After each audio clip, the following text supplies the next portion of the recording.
if your website is getting traffic but just not converting them to sales, then your navigation menu isn't doing its job. So in this video, I am going to show you 7 easy rules of designing and building the perfect navigational menu in WordPress that will guide your customers through your website, show them the most important content and convert them to sales. Yes, a menu can do all that. So let's get started with a journey into the woods. Ever visited a website and you've got there and you've just felt completely lost? Either you can't find the answer to your search query straight away, or the menu doesn't make any sense to you, or you can't even find the navigation menu at all. Any of them. And then when you do, there's just too many options to choose from. There's pages, products, subheadings, blogs, posts, all the names of their cats, star signs, made up words. Yes, really, it's hard to see the wood from the trees. So you just don't bother. You give up and you go home. How do I get out? We've all experienced the total confusion caused by bad website navigation, but even though we all hate it, this is a mistake that most website owners will make at some point. And it's crazy because this is actually an easy fix. Designing a great navigation isn't hard if you follow the set rules that your customers expect you to follow. Great menu design is not about being creative or different or breaking the mold. It's about showing your customers where they can get their hands on all the great info and products on your website. So, what are these rules? I thought you'd ask. Here are my 7 stupidly easy navigation rules for designing and building the perfect navigation so your customers are guided through your website to that great big buy now button in the sky. The first rule, and this might seem like a no-brainer, but is something I see a lot, is put the menu at the top of your web pages. This is where your website visitors expect to find it. Don't be tempted to follow the latest trend of disappearing menus, like the ones where the menu on desktop is hidden until you scroll down. Your visitors will make the decision to stay on your website in the first few seconds of landing there. They may not scroll, and if they don't see where to go next, they won't hunt around for it. Or those menus that are disguised as the hamburger mobile menu as an attempt to make the website cleaner or more arty. I know that if I click on it, the real menu will glide in, pop up, or overtake the entire screen. But I'm a website designer and know how to look for it. Your average website visitor doesn't want to have to search for it.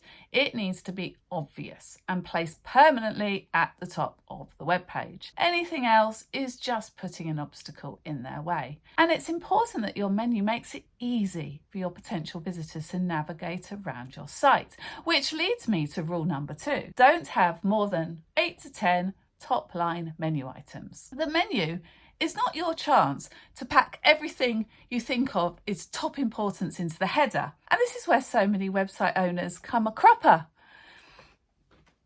They mistake the menu as a chance to sell their brand's new product or advertise their latest podcast because it's one of the first things visitors to the website see and it's at the top of every page. But that's not the job of your menu. Your menu's job is to guide your visitors to what they need to see, to signpost them to the most important content in a way that makes sense to them. Shoehorning new products into the main menu just clutters it up with too much information with no real explanation on whether that product podcast is right for them. You need to give them a clear reason to click through. When I design up menus for my websites, I group together the same types of pages. Under About, I may pop in testimonials, supporting charities, partners. Under Work With Me, for a services business, I'll add one-to-one, classes, courses and memberships. For a really strong blog-based site, I may have blog as the main item with the categories sitting below. And for a shop menu, the product categories are king because that is what your customers are searching for. I keep the main menu again to 8 to 10 items, but use some of the Whizzy Mega Menu plugins to lay out the subcategories in an appealing, obvious and clickable way. And this is nothing new or inventive. This menu format is used by all of the big and successful online stores and assists website visitors with finding what they are looking for or tempting them to explore further and buy more things. It just makes buying from you so much easier, which is what it's all about. Your customers don't want to have to wade through an enormous list to get to the good stuff, so help them by keeping it short and sweet. Also, keep those top line menu items short, sweet, and to the point. Try to keep them down to an easy to read 1 to 2 word title. On my current website, it's very obvious to see what I offer and how people can work with me. And they have a clear choice on the level of help they need, so they can explore further down that path. You can leave the longer titled menu items to the drop downs once the visitors have chosen the first stage of their website journey. It just needs to make sense without them having to puzzle out what it means, which leads me on to the next rule of great menu design. Don't make up words. Call a blog, call your contact page contact, call your testimonials page testimonials or reviews. Point people to your services with a services title. Your main menu is not the place to get creative. People aren't going to choose to click through to lovely sentiments out of curiosity or navigate through to your characterfully named membership without a little guidance for what it means. If it's on the menu, it needs to make immediate sense, so that people know what to expect when clicking through without having to puzzle it out what it means. Assume they've never heard of you or your business before. Rule number 5, drop downs also need to be simple too, because drop down menus are moving parts. They can prove tricky to click on. When your customers are struggling to get the drop down to behave, there's a chance they'll just give up. One way of making your customer's journey easier is to limit your drop down to 1 level down, or one beautiful mega menu. If you have lots of items people really need to see in your menu,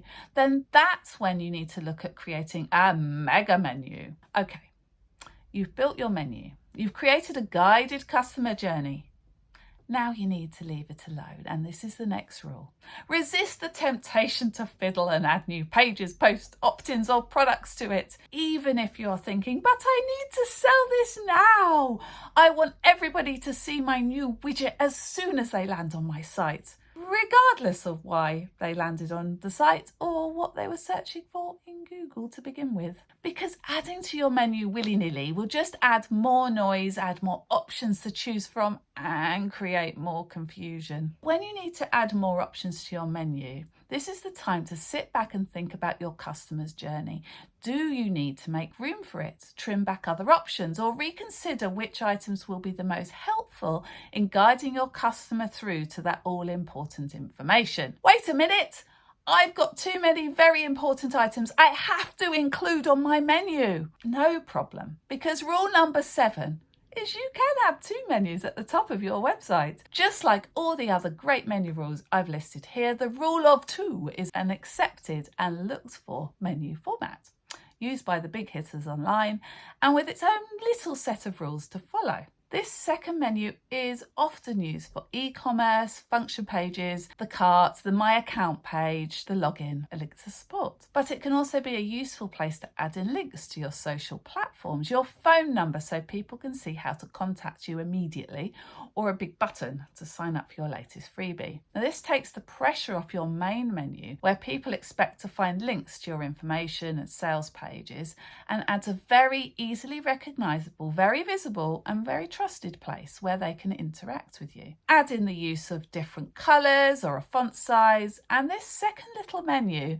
will stand on its own without confusing your customers. And that's where the wonders of easy to read layout and design comes in, because building the perfect menu for your website is half following these easy rules I've been talking about and half not screwing it up by making it hard to read. And that's why learning to design the layout of your menus is just as important, and is exactly what I'm going to show you in this little video here, where I'll actually take you through the how to build the customer friendly menu from scratch. An easy to see, easy to read, easy to use menu is essential for getting your customers from A to B.